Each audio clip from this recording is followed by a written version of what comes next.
میرے کسی معاملے سے. پیارے نبی صلی اللہ علیہ وسلم کے سامنے ایک خاتون کا تذکرہ کیا گیا. بڑی نمازی ہے اور بڑی روزے دار ہے, بہت نماز پڑھتی ہے اور بہت کثرت سے نفل روزے رکھا کرتی ہے. الا انها تؤذي جيرانها, لیکن مسئلہ یہ ہے کہ اس کے پڑوسی اس سے پریشان رہتے ہیں. نمازی ہے, روزے دار ہے, لیکن اس کی زبان سے اس کے پڑوسی پریشان رہتے ہیں, اس لیے کہ ایک دوسری روایت میں تؤذي بلسانها, وہ اپنی زبان سے اپنے پڑوسیوں کو تکلیف دیتی ہے. نبی علیہ الصلوۃ والسلام نے سیدھے کہا ہی فی النار, وہ جہنم میں جائے گی. نمازی ہے, روزے دار ہے, لیکن اللہ کے نبی نے سیدھے کہا ہی فی النار, وہ جہنم میں جائے گی. اور صحابہ نے پھر فوراً دوسری خاتون کا تذکرہ کیا کہ اللہ کے نبی وہ صرف فرائض کی پابندی کرتی ہے, اور صدقات و خیرات کے معاملے میں مسئلہ یہ ہے کہ پنیر جو استعمال کے بعد کچھ ٹکڑے ٹوٹے پوٹے بچ جاتے ہیں, وہ بچا کچا پنیر ہی اللہ کی راہ میں صدقہ کر پاتی ہے. مطلب یہ کہ بہت زیادہ نوافل نہیں اس کی زندگی میں, واجبات کی حد تک قریب قریب رک جاتی, اتنی ہی اس کی عبادت ہے, لیکن مسئلہ یہ ہے کہ وہ لوگوں کو تکلیف نہیں دیتی. اللہ کے نبی نے سیدھے فرمایا ہی فی الجنہ, وہ جنتی عورت ہے. اسلامی شریعت کی نظر میں یہ معاملہ بڑا اہم ہے کہ ہم اس احساس کے ساتھ زندگی گزاریں کہ میرے کسی معاملات سے, میری زبان, میرے معاملات سے کسی کو ناحق تکلیف نہ پہنچنے پائے. یہ آسان نہیں, یاد رکھیے گا آپ. دیکھیے ایک میں مسئلہ بتاتا ہوں. ہمارے پاس اصول کیا ہے پتہ ہے؟ میں سارا زمانہ بھی مجھ سے پریشان رہے گا تو میں اپنی غلطیوں کی ایک تعویل اپنے پاس رکھتا ہوں. میں ماننے کے لیے تیار نہیں کہ میں کسی کو تکلیف دے رہا ہوں, اور اگر تکلیف دے رہا ہوں تو ناحق تکلیف دے رہا ہوں, یہ میں ماننے کے لیے تیار نہیں ہوتا ہوں. وہ جو کہا جاتا ہے نا کہ ہر آدمی اپنی غلطیوں کا بہترین وکیل ہوتا ہے, دوسروں کی غلطیوں کا بہترین جج ہوتا ہے. سامنے والے کے حق میں فوراً فیصلہ سنا دیں گے, یہ ایسا ہے وہ ایسا ہے, اور اپنے بارے میں غلطی کر کے بھی آخری دم تک اپنی غلطی کو غلطی سے اسے صحیح ثابت کرنے پہ تلے رہنا, یا کم سے کم غلطی نہ ماننے کے لیے حجت کرتے رہنا, یہ انسان کا مزاج. اسی لیے اپنے آپ کو سماج کے لیے بے ضرر بنانا ہے کہ آپ کے وجود سے کسی کا نقصان نہ ہو, تو پھر آپ کو ایک کام بڑے خیال سے کرنا پڑے گا. اپنے اصولوں پہ بے ضرر بننے کی بات نہیں, شریعت مطہرہ کے اصولوں پر لوگوں کے حق میں بے ضرر بننے کی کوشش کیجیے. مان لیجیے مجھ سے یہ شکایت کر رہے ہیں ناحق تکلیف ہے, ہو سکتا ہے یہ غلط ہو, لیکن ان کے ساتھ دوسرے بھی شکایت کر رہے ہیں, ہو سکتا ہے دو لوگ بھی غلط ہو. لیکن جب میرے بارے میں 1 2 3 4 لوگ جب بولنے لگے, مجھے اپنے گریبان میں منہ ڈال کے سوچنا چاہیے, ایک آدمی غلط ہو سکتا ہے, 4 لوگ غلط نہیں ہو سکتے. 10 لوگوں کو مجھ سے اگر شکایت ہے تو مجھے اپنے نفس پہ غور کرنا چاہیے. میرا نفس مجھے 1000 تعویلیں سکھائے گا کہ نہیں تم صحیح ہو, نہیں تم صحیح ہو, لیکن ہمیں اپنے نفس کے احتساب کے لیے وہ کیفیت رکھنی چاہیے. ایک آدمی غلط ہو سکتا ہے جب 4 لوگ, کبھی میرا پڑوسی شکایت کرتا ہے, کبھی میرا رشتہ دار شکایت کرتا ہے, کبھی میرا کاروباری ساتھی پریشان ہے مجھ سے, مجھے سمجھنا چاہیے شاید کہیں میں غلط ہوں. یہ جو بات ہے نا, اس معاملے میں ہم میں کہ اکثر چوک جاتے ہیں, اس لیے کہ ہم ماننے کے لیے تیار نہیں کہ ہم کسی کو تکلیف دے رہے ہیں, اور اگر تکلیف دے بھی رہے ہیں تو ناحق ہم تکلیف دے رہے ہیں, یہ تو ہم کبھی نہیں مانتی. بھائیو, اسلامی شریعت نے ہم اور آپ کو یہ سکھایا کہ ہمارے وجود سے لوگوں کا نقصان نہیں ہونا چاہیے, اس کی سب سے پہلے فکر ہم اور آپ کو ہونی چاہیے. حد تو یہ ہے کہ اسلامی شریعت نے ہم اور آپ کو سکھایا, انسان تو انسان ہیں, ہمارے اور آپ کے دائیں بائیں یہ جو مخلوقات, یہ جن کو ہم جو بے زبان مخلوق کہتے ہیں, جو منہ کھول کر ہماری طرح نہیں بول پاتے ہیں, یہ جو مخلوقات ہیں, ناحق اگر ان کو بھی تکلیف پہنچائی جائے, اسلامی شریعت اسے بھی حرام قرار دیتی ہے. آپ سوچیں, خود کو بے ضرر بنانا یا خود کو لوگوں کے نقصان سے بچانے یا بچنے والا بنانا, یہ کس قدر زیادہ مشکل کام ہے. آپ نے سنا ہوگا پیارے نبی صلی اللہ علیہ وسلم نے یہ بات بیان فرمائی, یہ خاتون نے بلی کو باندھ کے رکھا, اس کے حقوق ادا نہیں کیے, کھلایا پلایا نہیں, وہ بلی مر گئی. اللہ کے نبی نے کہا دخلت النار, یہ عورت اس بلی کی وجہ سے جہنم میں چلی گئی. بلی جس کے بارے میں کوئی نہیں پوچھتا, کوئی دوسری بلی آ کے نہیں پوچھتی, کوئی انسان آ کر آپ سے حساب نہیں لیتا, لیکن کہا ناحق ایک مسلمان کسی جانور کو بھی تکلیف نہیں پہنچا سکتا, نہ کسی جانور کو بھی تکلیف نہیں دے سکتا. مسلمان اتنا بے ضرر ہونا چاہیے, اور ظاہر بات ہے اس سطح پہ جا کے بے ضرر مجھے بننا ہے تو مجھے سب سے زیادہ اپنے آپ پہ نظر رکھنی ہوگی اور مجھے اپنی غلطیوں کا جج مجھے بننا پڑے گا، وکیل نہیں۔ مجھے اپنے نفس کے بارے میں سب سے زیادہ نظر رکھنی ہوگی کہ ہو سکتا ہے میں نے نیک نیتی سے کہا ہو لیکن غلطی مجھ سے ہوئی ہے، اس کا مجھ کو اور آپ کو خیال رکھنا پڑے گا۔ پہلا درجہ یہ ہے کہ ناحق کسی کو تکلیف نہ دیں، ہماری ذات سے کسی کو ذرا برابر تکلیف نہ پہنچنے پائے، اس کی فکر ہم اور آپ کو کرنی چاہیے۔ دوسرا درجہ، اگر ہم اور آپ لوگوں کے حق میں اپنے آپ کو مفید بنانا چاہتے ہیں تو وہ کیا ہے؟ دیکھیے، ہم دنیا کا اگر بھلا کرنا چاہتے ہیں، چار جہتیں، چار راستے ہیں یا چار سمتیں ہیں جن پہ چل کر ہم دنیا والوں کا بھلا کر سکتے ہیں۔ کوشش یہ ہونی چاہیے میں ان چاروں سمتوں سے دنیا کا بھلا کروں گا۔ نہیں ممکن ہے ان چار میں سے کسی ایک راستے سے کم اپنے آپ کو سماج کے حق میں مفید بنا لیں۔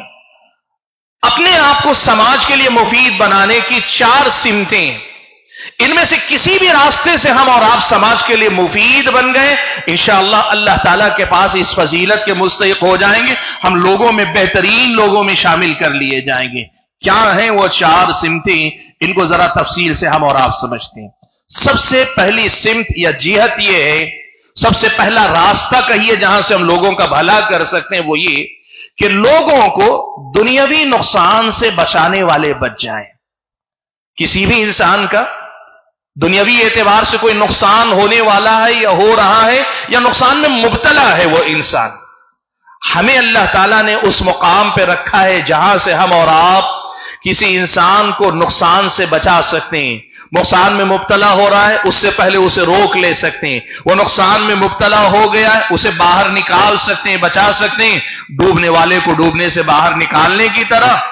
تو آپ اور ہم کو یہ کوشش کرنی چاہیے کہ ہمارے وجود سے دنیا والوں کے نقصان کو دور کیا جائے، روک لیا جائے، اس کی فکر ہم اور آپ کو کرنی چاہیے۔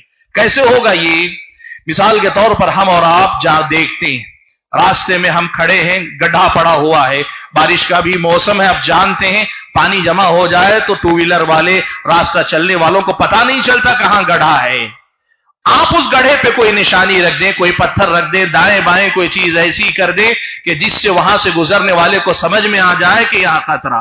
خاص طور پر رات کے اندھیرے میں آنے والے لوگوں کو پتہ نہیں چلتا۔ مثال آپ کے سامنے ایک دے رہا ہوں، ورنہ نقصان کئی قسم کے ہو سکتے ہیں۔ آپ نے سنا پیارے نبی صلی اللہ علیہ وسلم نے یہ بات بیان فرمائی کہ بنی اسرائیل کا ایک آدمی ایسا تھا، اس نے یہ دیکھا کہ راستہ چلتے ہوئے ایک درخت کی ٹہنی راستے پر جھکی ہوئی ہے۔ اس نے یہ سوچا اگر میں یہ ٹہنی ایسے ہی رہنے دوں گا میرے بعد آنے والوں کو تکلیف پہنچا سکتی ہے، اس ٹہنی سے لوگوں کا نقصان ہو سکتا ہے۔ اس نے وہ ٹہنی کاٹ دی، وہ درخت کی جو ڈالی راستے پہ جھکی ہوئی تھی اس کو اس نے کاٹ دیا۔ پیارے نبی صلی اللہ علیہ وسلم نے فرمایا فشکر اللہ لہ فغفر لہ، اللہ نے اس کے اس عمل کی اس قدر افزائی فرمائی، اللہ تعالیٰ نے اس قدر زیادہ اس کو اہمیت دی کہ اس عمل کے بدلے میں اللہ تعالیٰ نے اس کی مغفرت فرما دی۔ شارحین نے لکھا اللہ تعالیٰ نے اسے جنت عطا کر دی۔ کوشش کیجئے کہ دنیا والوں کا کسی بھی اعتبار سے نقصان ہو سکتا ہے، یا کوئی آدمی نقصان میں پڑ گیا، مبتلا ہو گیا، پریشان ہے، آپ کے اندر مہارت ہے، قابلیت ہے، صلاحیت ہے، سمجھ بوجھ ہے، تعلقات ہیں، یا پھر آپ تھوڑا بہت پیسہ لگا کر بھی اس آدمی کو نقصان سے باہر نکال سکتے ہیں۔ اپنے آپ کو سماج کے حق میں ایسے مفید بنائیے کہ آپ کے ذریعے دنیا والوں کا نقصان جو ہو سکتا ہے یا ہو رہا ہے اس نقصان سے آپ دنیا والوں کو بچا لیں۔ دنیاوی اعتبار سے جان کا نقصان، مال کا نقصان، عزت و آبرو کا نقصان، ان کی اولاد کا نقصان، ان کے کاروبار کا نقصان، کسی بھی اعتبار سے ان کا کوئی بھی نقصان ہو رہا ہے، آپ آگے بڑھ کر اس نقصان کو روک سکتے ہیں، یا نقصان میں مبتلا ہے تو اس سے نکال باہر لا سکتے ہیں۔ یہ سب سے پہلا راستہ ہے خود کو دنیا والوں کے حق میں مفید بنا لینے کا، سب سے آسان راستہ ہے دنیا والوں کے حق میں مفید بنا لینے کا۔ بھائیوں میں ایک بات کہوں آپ کو، یہاں ہم عام طور پر دنیا کی نظر میں کسی کی مدد کرنا جب لفظ کہتے ہیں سیدھے ہمارے دماغ میں بات آتی ہے پیسے سے مدد کرنا۔ یاد رکھیے گا زندگی میں بہت سارے لوگ پریشان اتنے ہیں کہ ان کی پریشانی پیسے کی نہیں، اور آپ کی مدد جو ان کو چاہیے آپ کے پیسے سے نہیں دوسرے راستوں سے مدد ہے.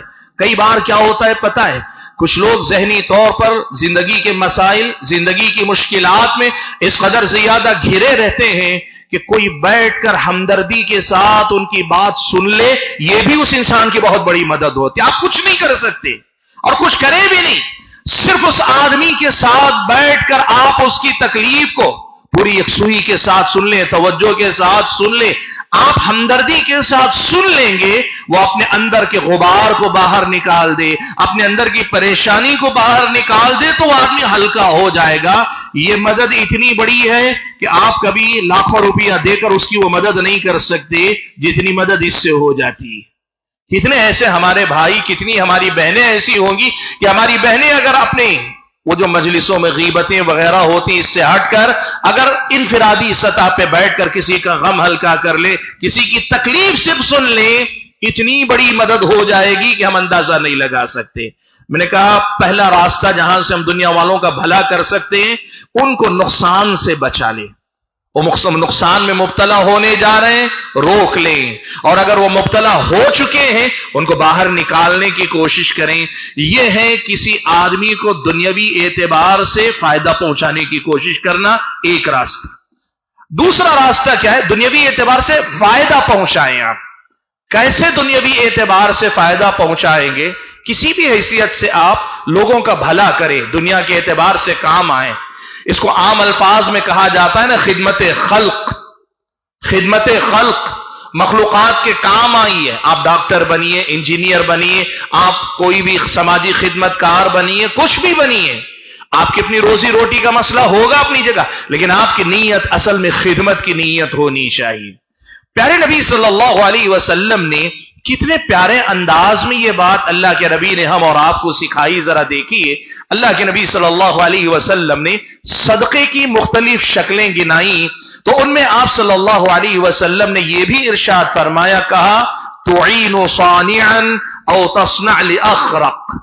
اللہ کے نبی نے فرمایا کہ تم یا تو کوئی کاریگر ہے، کام کرنا جانتا ہے، اس کی مدد کر دو، اور اگر کوئی آدمی ایسا ہے کہ بد سلیقہ ہے، خاتون ہو تو پھوہڑ ہے، کام کرنا نہیں آتا ہے، تو پھر اس کو کام کر کے دے دو. بڑے آسان سے راستے اللہ کے نبی نے بتائے.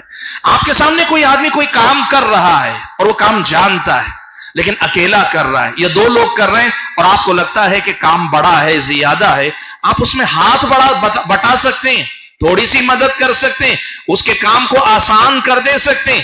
جیسے کئی بار آپ دیکھتے ہیں ایک آدمی بوجھ اٹھا رہا ہے، ایک آدمی کسی مسئلے میں آگے گاڑی خراب ہو گئی، آگے بڑھ رہا ہے، وہ اکیلا بھی ڈھکل کے لے جا سکتا ہے، لیکن وہ کر سکتا ہے. پھر بھی اگر آپ اس کے معاون بن جاتے ہیں، اس کے کچھ کام آ جاتے ہیں، اللہ کے نبی نے کہا یہ بھی ایک صدقہ، یہ بھی اپنے آپ کو سماج کے حق میں مفید بنانے کا ایک درجہ ہے. اور دوسری بات اللہ کے نبی نے کہی، کئی بار ایسا ہوتا ہے کہ آدمی کوئی کام کرنے پہ مجبور ہے لیکن وہ کام کرنا اسے آتا نہیں ہے، بد سلیقہ ہے، اسے کام کا سلیقہ نہیں ہے. آپ کو اگر آتا ہے تو آپ وہ کام کر دیں. آپ نے دیکھا ہوگا، میں راستے کی مثال اس لیے دے رہا ہوں کہ نیکیاں آسان ہوتی ہیں. راستہ چلتے ہوئے آپ نے دیکھا کسی کی گاڑی بند ہو گئی، کوئی سٹارٹ کرنے کی کوشش کر رہا ہے، نہیں جانتا ہے گاڑی کیسے سٹارٹ کی جاتی ہے اگر خراب ہو جائے. آپ ایک سیکنڈ کے لیے رک کے اس کی گاڑی سٹارٹ کر کے دے دیتے ہیں. یا کوئی بھی ایسا کام جو کام وہ کرنا چاہ رہا ہے نہیں کر پا رہا ہے، آپ اگر اس کا کام کر دے سکتے ہیں. اسلامی شریعت بتاتی ہے یہ بظاہر چھوٹا سا کام ہے لیکن اسلامی شریعت کی نظر میں خود کو سماج کے حق میں